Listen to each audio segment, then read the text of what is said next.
क्या गुरु के बिना मुक्ति संभव नहीं है?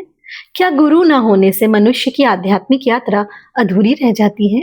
क्या गुरु मंत्र ना होने से हमारी पूजा, हमारे उपवास, हमारे व्रत अनुष्ठान का फल हमें नहीं मिलता? आइए आज इस महत्वपूर्ण प्रश्न पर चर्चा करते हैं। हमारी संस्कृति में गुरु को ईश्वर के समतुल्य ही माना गया है। इसीलिए तो कहते हैं गुरुर् ब्रह्मा गुरुर्विष्णु गुरुर्देवो महेश्वरा, गुरुर साक्षात परम ब्रह्मा तस्मै श्री गुरुवे नमः। गुरु को परम ब्रह्म माना गया है और हमारी संस्कृति और हमारे इतिहास में ऐसे अनेक उदाहरण हैं जहाँ गुरु और शिष्य के सही सहयोग ने न केवल शिष्य के जीवन को निखार दिया, संवार दिया, बल्कि पूरे विश्व का कल्याण किया। देखिए ना, युवक नरेंद्र नाथ दत्त को जब रामकृष्ण परमहंस का सानिध्य मिला तो इस दुनिया को स्वामी विवेकानंद मिल गए। जब शिवाजी महाराज को समर्थ गुरु रामदास का मार्गदर्शन मिला तो हिंदवी स्वराज्य का स्वप्न साकार होने लगा।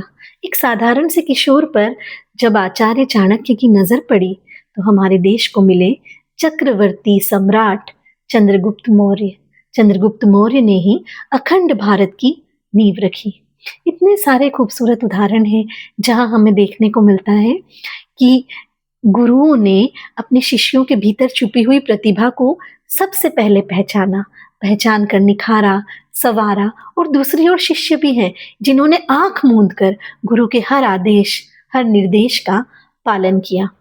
लेकिन जब हम आज के युग में देखते हैं तो हम पाते हैं कि हमारे युग में कई लोगों ने स्वयं को आध्यात्मिक और धार्मिक गुरु बनाकर प्रोजेक्ट किया, लेकिन बाद में अपने ही भक्तों की श्रद्धा को छल लिया। उन्होंने धर्म और आध्यात्म को एक व्यापार का रूप दे दिया। ऐसे में ये सवाल आता है कि गुरु किसे बनाया जाए, गुरु कौन होना चाहिए, क्या गुरु ना होने से वाकई में हमारी आध्यात्मिक यात्रा अधूरी हो सकती है? ये सवाल मुझे भी कई बार परेशान करता था और मैं भी कई लोगों से इस सवाल पर डिस्कस करती थी। लेकिन मुझे आदत है अपने सवालों के जवाब किसी किताब में ढूंढने की। इस सवाल का जवाब भी मुझे एक किताब में मिला, और किताब किसी अननोन पब्लिशर या अननोन राइटर की नहीं है। किताब को पब्लिश किया है उस प्रकाशक ने जिसने भारत में सबसे अधिक गीता और रामायण छापी है। प्रकाशक है गीता प्रेस गोरखपुर, लेखक हैं स्वामी राम सुखदास। ये किताब आज के सबसे बड़े प्रश्न को एड्रेस करती है जो कहता है क्या गुरु बिना मुक्ति नहीं है। किताब में बहुत सारे एग्जाम्पल्स हैं, इतिहास के, वर्तमान के, और कुछ पैरामीटर्स भी हैं कि यदि आप वाकई में उस सांस्कृतिक परंपरा से आते हैं जहां पर आपको लगता है कि यदि आपके कान में किसी ने गुरु मंत्र नहीं फूका है, आपके हाथ पर किसी ने गंडा नहीं बांधा है, तो शायद आपकी आध्यात्मिक यात्रा अधूरी रह जाएगी। तो अगर आप ऐसा मानते हैं और अपनी आध्यात्मिक यात्रा को पूर्ण करने के लिए किसी सदगुरु की तलाश कर रहे हैं, तो आप उस गुरु में क्या देखें, जिससे पहले कि आप तन मन धन से, आत्मा से उनकी शरण में चले जाएं, शरणागत होने से पहले उन्हें कैसे परखें। तो एक सबसे इम्पोर्टेंट बात ये है, और दूसरी बात, भाषा बहुत संयत है।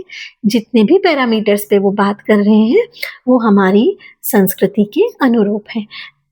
लास्ट में जहाँ पर उपसंहार आता है इस किताब का, वहाँ पर वो कहते हैं कि इतना होने के बाद भी बहुत सारी परिस्थितियाँ होती हैं जो फेवरेबल नहीं होती। कई कारणों से लोग किसी भौतिक व्यक्ति को अपना गुरु नहीं बना पाते या मन में मान लेते हैं, असल में गुरु मंत्र नहीं ले पाते, दीक्षा नहीं ले पाते। तो उन लोगों को क्या करना चाहिए? तो यहाँ वे कहते हैं कि कृष्णम वंदे जगत गुरु, भगवान श्री कृष्ण इस समूचे जगत के गुरु हैं और हम सब भी तो इसी जगत का हिस्सा है। तो चूंकि हम इसी जगत का हिस्सा हैं और वो समूचे जगत के गुरु हैं, तो जिनके पास कोई भौतिक गुरु नहीं है वे स्वयं भगवान को अपना गुरु माने और उनके दिए हुए निर्देशों पर, उनके बताए हुए मार्गों पर जीवन यापन करें। इतना कर लेने मात्र से आपको आध्यात्मिक सुख भी मिलेगा, आध्यात्मिक प्रगति भी मिलेगी, और आप अपने भौतिक जीवन के कर्मों को, अपने कर्तव्यों को, अपने उत्तरदायित्वों को अच्छी तरह से पूरा कर पाएंगे। मुझे उनकी ये बात बहुत अच्छी लगी। आपको कैसी लगी ये मुझे कमेंट करके बताइएगा। और अगर ये चैनल और इसका कंटेंट आपको पसंद आ रहा है तो चैनल को सब्सक्राइब करना मत भूलिएगा। और तीसरी और सबसे महत्वपूर्ण बात, यदि धार्मिक, सांस्कृतिक और आध्यात्मिक साहित्य में रुचि रखते हैं, हिंदी अंग्रेजी पढ़ते हैं, तो जरूर पढ़िए और खरीदिए गीता प्रेस गोरखपुर की किताबें। ये किताबें बहुत कम मूल्य पे भारत के लगभग हर बड़े छोटे मंदिर के बाहर किसी स्टॉल पर, किसी बुक स्टोर पर आपको बहुत आसानी से मिल जाएगी। ये ऑनलाइन भी अवेलेबल होती है, क्योंकि इन किताबों में वो ज्ञान छुपा है जिसे कभी कभी हम बाहर जाकर पैसा खर्च करके अर्जित करना चाहते हैं। तो अगर आप किताबों के शौकीन हैं, आपके मन में कुछ आध्यात्मिक सवाल हैं, तो ये किताबें आपका जवाब दे सकती हैं। धन्यवाद।